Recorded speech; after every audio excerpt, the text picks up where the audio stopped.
Bom dia a todos, meu nome é Isabela e eu fui bolsista PIBIC pela CNPq durante minha graduação e hoje eu vou estar apresentando meu projeto de iniciação científica intitulado Análise da viabilidade de células pulpares em meio de cultura com diferentes concentrações de glicose. A diabetes é uma desordem metabólica crônica que ocorre quando o pâncreas não produz quantidades de insulina suficientes ou quando o corpo não é capaz de utilizar efetivamente a insulina que produz. A manifestação mais comum dessa doença é a diabetes mellitus tipo 2, em que a resistência do corpo à glicemia vai resultar no estado de hiperglicemia crônica. A outra manifestação é a diabetes mellitus tipo 1, em que há a destruição das células beta-pancreáticas, que resulta na deficiência completa da produção de insulina. Dessa forma, a característica mais marcante dessa doença é o estado de hiperglicemia crônica, que vai repercutir sistemicamente e causar danos a todos os tipos de tecido. A nível pulpar, a diabetes ocasiona uma circulação colateral limitada, uma resposta imune prejudicada e um risco aumentado de infecção pulpar, incluindo a necrose. Este projeto visava analisar a viabilidade celular em diferentes concentrações de glicose. Por isso, foi realizado, então, um teste piloto com o objetivo de analisar a viabilidade de células de fibroblastos humanos, células HFIB, para então guiar, posteriormente, o experimento com células pulpares. Devido à alta acessibilidade da cultura com células pulpares, as células HFIB foram escolhidas para conduzir esse teste piloto, justamente pelo fato do tecido pulpar ser um tecido conjuntivo, cujas células mais abundantes são os fibroblastos pulpares, que desempenham funções essenciais no metabolismo da polpa.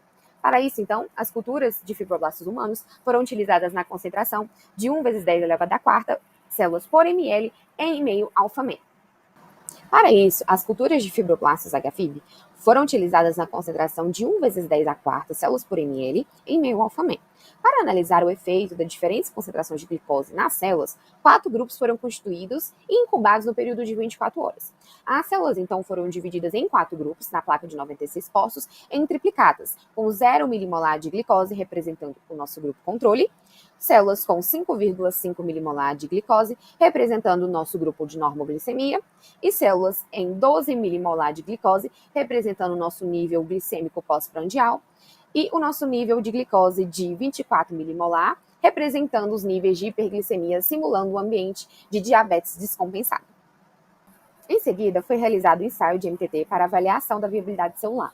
O ensaio da viabilidade celular vai quantificar o dano pela avaliação das atividades das desidrogenases mitocondriais, que são enzimas presentes dentro das mitocôndrias. Assim, o ensaio de MTT ele vai medir a taxa metabólica dessas células. Para analisar a viabilidade dessas células, a solução de MTT foi adicionada então à placa de 96 postos e foi aguardado um período de cerca de 4 horas. Em seguida, foi feita a leitura da placa no leitor de ELISA, utilizando-se um filtro de 570 nanômetros, de forma que esse leitor vai medir a quantidade de luz que é absorvida e refletida pela amostra. Ao analisar, então, os resultados obtidos pela leitura da placa, foi feita, então, uma média entre as absorvâncias de cada grupo.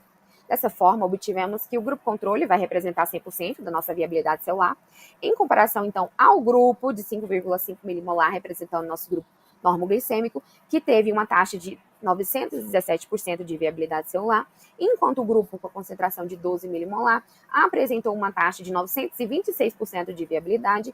Já o grupo de 24 milimolar obteve-se uma taxa de 1.481% de viabilidade.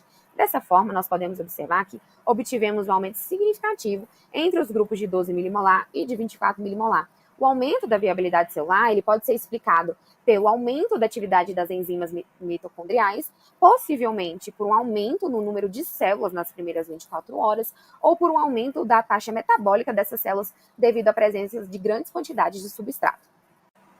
Dessa forma, conclui-se que o aumento da concentração de glicose aumentou a atividade da enzima desidrogenase mitocondrial das células HFIB, possivelmente por um aumento no número de células induzidas pelas concentrações de glicose.